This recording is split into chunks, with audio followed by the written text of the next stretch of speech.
Final Fantasy X marked this huge jump for the series, with it launching on the PlayStation 2. I like 10 a lot. Gameplay felt a bit more linear, but it still feels like a Final Fantasy made with heart and soul. A huge leap in visuals. Blitzball. Instead of typical RPG leveling up, we got the sphere grid system which blew my mind.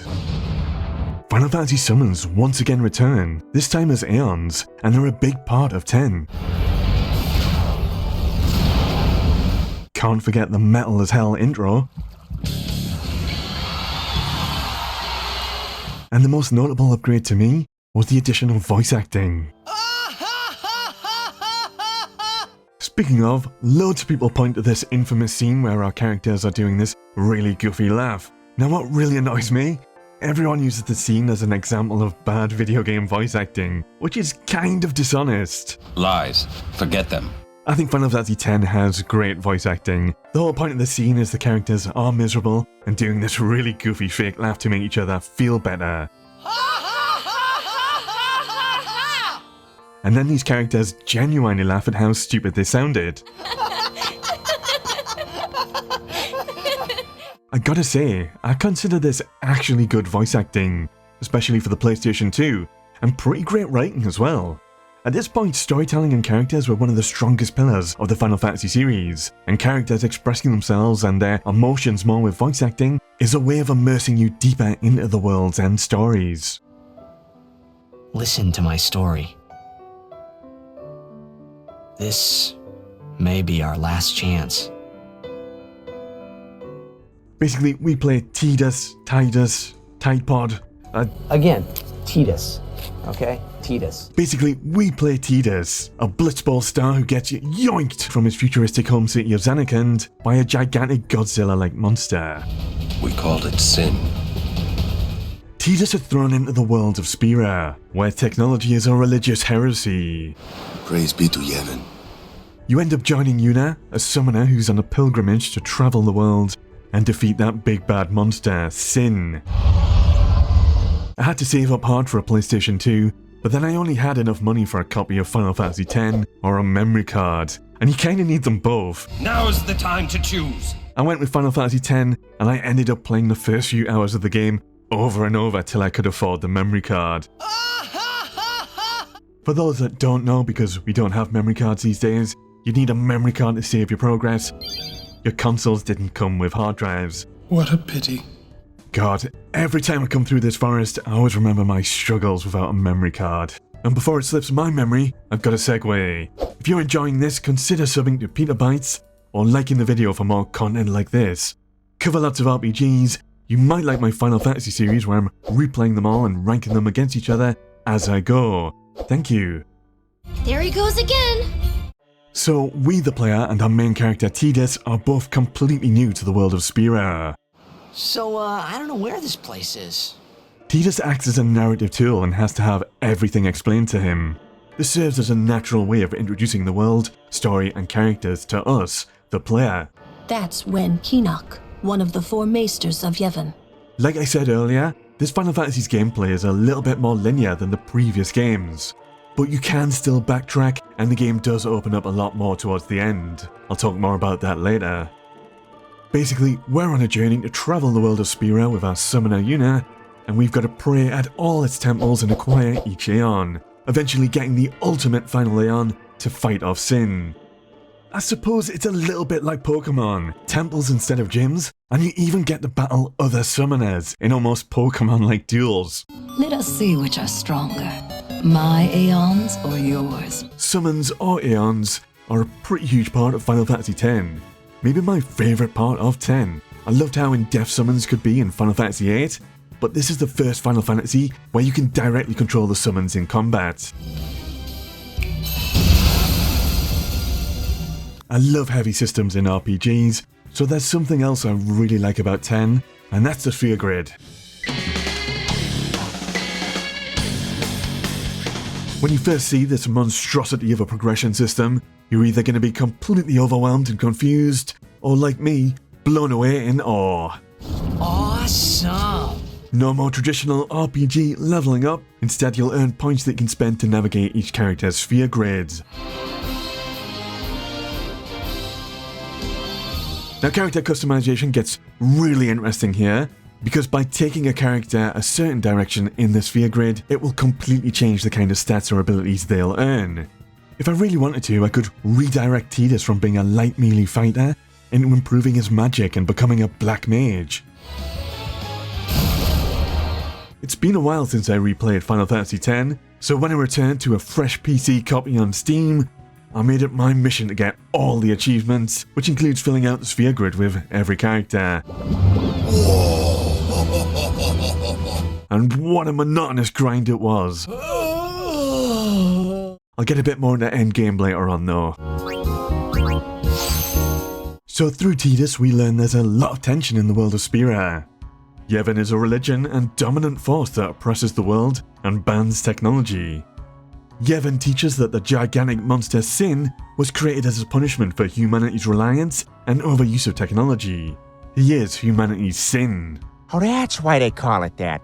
While there's also the Bhed race who defy these teachings and spend their time salvaging lost technology. The Bhed have their own language you can't understand. Magic, you Aeon, you came at. Translation? But here's the thing, it's completely optional, but you can find primers across Spira to teach yourself the Bhed language. Get enough of these primers and you'll be able to understand what the Bhed are actually saying. I think that's such a cool little addition that adds to the world building of 10. You're not an Bhed hater, are you? But one of your party members, Waka, has a personal past with the Bhed's technology, and he's quite religious. He's been suckered into Yevon's religious teachings. I kind of forgot how much of a racist Waka could be towards the Bhed. Those sand-blasted grease monkeys. I can't believe I've been traveling with an Bhed, a heathen. Those Bhed. So, Final Fantasy X explores religious oppression, manipulation, and the dangers of this kind of religious dogma. Turns out Yevon is a load of liars and manipulators who happily go against what they teach with technology. Aren't those weapons forbidden by Yevon? There are exceptions. And for Waka, this is a journey of challenging dogma, learning the truth, and he comes out the other end as a better character. Nothing but a bunch of low-down tricksters, eh? But there is one thing that absolutely everyone comes together for. Blitzball! This is basically underwater football and a minigame. So in the previous few Final Fantasies, we've had some brilliant minigames. But sadly Blitzball falls short in comparison. It doesn't play great. Whenever you clash with other players, there's a clunky turn-based RPG element for passing, tackling, shooting or dribbling. Blitzball is a way for people to relax and forget there's a giant monster out there that could trample their city at any moment. In concept, Blitzball sounds amazing, but I really struggle to enjoy it. In fact, my favourite part of Blitzball is finding and recruiting new team members in the world with the square button. I prefer that to actually playing. You have to play a little Blitzball once as part of the story, then thankfully it's completely optional. Well, unless you want Waka's limit breaks and ultimate weapon. Speaking of endgame stuff, yeah, 10's a little bit more linear, but you can backtrack, and towards the end of the game, you'll reach the Calm Lands. Some pretty brilliant side content and endgame stuff opens up at this point. My favourite bits are earning the extra summons, Anima, Yojimbo, and Magi Sisters. Anima is a new and unique summon to 10, and I love her grotesque, haunting dark design. There is a battle arena where you can collect monsters by defeating them with certain weapons equipped. Enough.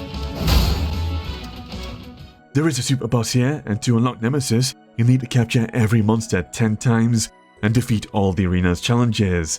I didn't mind capturing monsters, but 10 times each was a bit much. That's correct. Every character has ultimate weapons to earn from various activities. Part of Tidus' ultimate weapon requires you to complete a chocobo race with perfect gameplay, and it was absolutely infuriating. I hate those seagulls. I kinda agree with him. And there's also dark versions of each Aeon to fight that function as super bosses.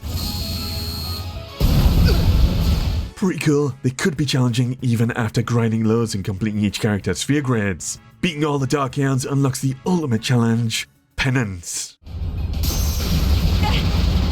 And returning to Final Fantasy X, I wanted to beat Penance, which was something I hadn't accomplished before. These endgame bosses sound fantastic, but I kind of consider there to be one massive flaw. You can use your Yojimbo summon to one-shot kill all of the super bosses with his Zanmato attack. It's a cheap way of beating these bosses, and its existence kind of devalues the challenge of these, sadly.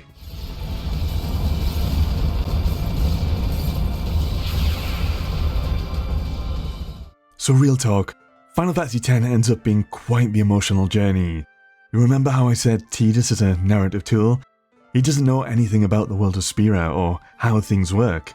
Well, the writer makes use of this. It turns out the summoner dies at the end of their pilgrimage, and nobody could bring themselves to tell Tidus this.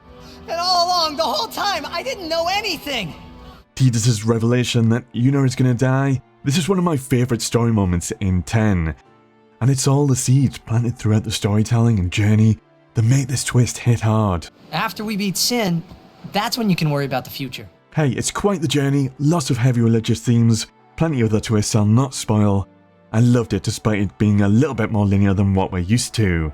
It still feels like Final Fantasy. We've got all the summons, and everyone takes on elements of classic Final Fantasy jobs like black mages or summoners. Such thinking is very unbecoming of a summoner.